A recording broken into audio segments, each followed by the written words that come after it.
Can you hear the dog drinking in the background in her crate? There's Stella. Say hello, Stella. That was a crutch. Don't mind that.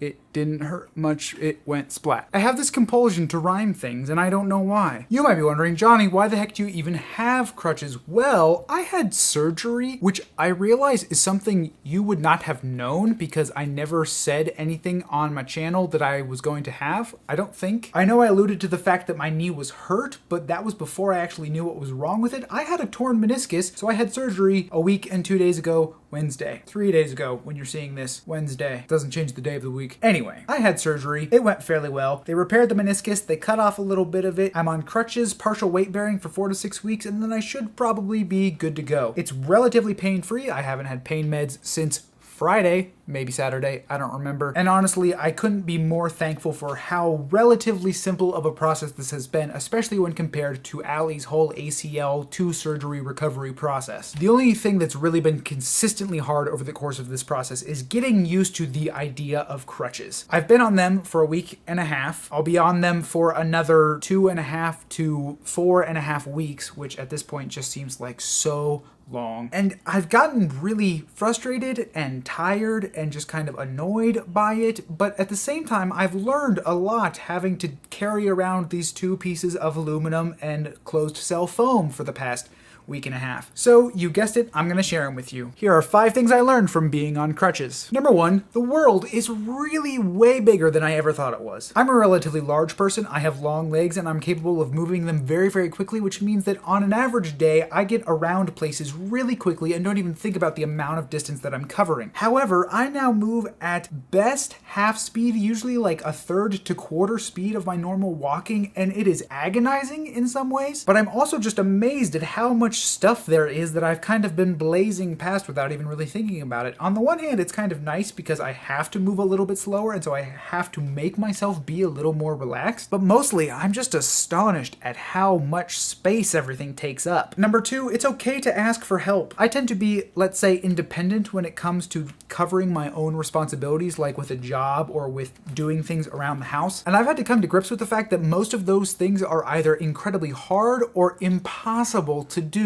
while on 2 crutches, or at least to do safely and wisely without risk of completely undoing the whole surgery. As a result, in my better moments, I've had to ask for help, and I've been amazed by how willing people are to say, sure, I'll carry that thing for you, where do you need it to go? Or even people who proffer help without me even having to ask. That is the wonderful thing about working at a church with a group of people who care about me and who have known me for a long time. Shout out to y'all. All of these things that would be unbearable, literally, burdens on my shoulders, not literally, are instead things that I don't even have to worry about, and it's great. Of course, you'll notice I said earlier, in my better moments, in my worst moments, I try to avoid people so they can't offer me help, and I don't ask for help, and I just tough it out, and it's really dumb, and why do I keep doing that? I'm trying to get better. It's not easy to carry 2 tripods and a camera bag while on crutches all the way across a giant building. Let that be a lesson to you. Number 3, just regular daily living and existing is a difficult process. And the fact that I don't normally have to think about it that much is an incredible blessing, not a right. On the grand scale of injuries and physical disabilities, this knee thing is incredibly minor compared to what a lot of people in the world live with on a daily, lifelong basis. And I've had to stop and think about how fortunate I am just to be able to walk around my house with 2 functioning legs and carry things around with 2 functioning arms and not have to worry about what it's going to take to actually get through a day and continue existing. I didn't do anything to deserve that. I'm just incredibly blessed to have had really good health over the course of my life, because I can tell you I really haven't done anything to make sure that I have really good health. I have a body that works, and that's quite honestly miraculous, and I don't ever want to take the ability to walk from the couch to the bathroom in less than 5 minutes for granted ever again. Number 4, a brief one, Swivel-walking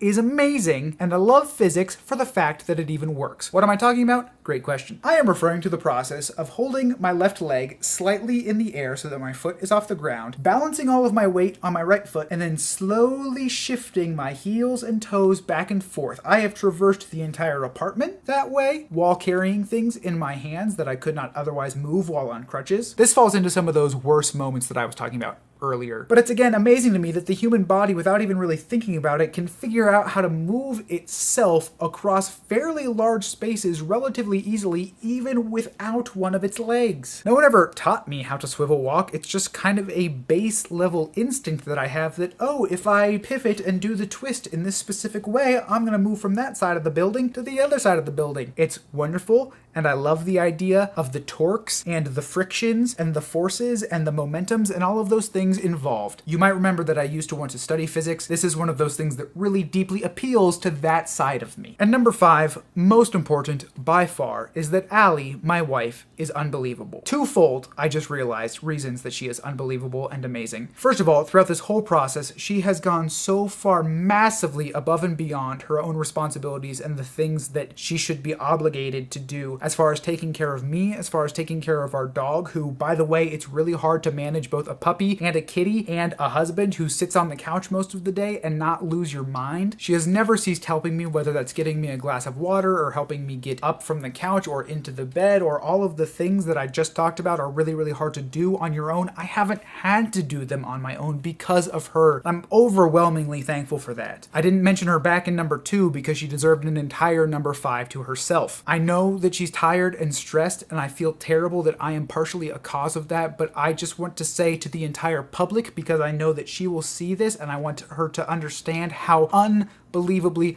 amazingly thankful and in awe of her I am. Honey, you're great, and I don't deserve you a million times over. Second part of this that I just thought of is that she's been through this knee recovery process 4 times, and is going to have to do it a 5th time at the end of this year to finish her 4th ACL repair. There were times during the 3rd process and the 4th A process that I was kind of confused by how difficult it seemed, and I couldn't even possibly imagine how hard it was for her. I've now got this taste of it, and I realize that she has been through an incredibly difficult process, like overwhelmingly difficult, and I never understood how hard it was, and yet she kept going, not once, not twice, not thrice, but thrice. I don't know how to say 4 times in one word. I'm not even sure that there is a way to do that in the English language, and that's an oversight. Not the point. She is the most perseverant human I've ever met by a landslide, and she inspires me to persevere because compared to her, like I said earlier, this is an incredibly simple and easy and short process, and I'm just amazed at how strong she is and willing she is to continue doing things even in such a difficult time. My gosh, I just love her so much. A bunch of people probably stopped watching at this point because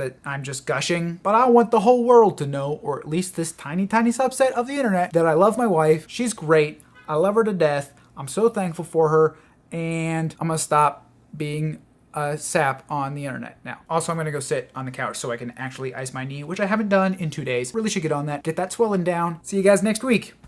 Deuces.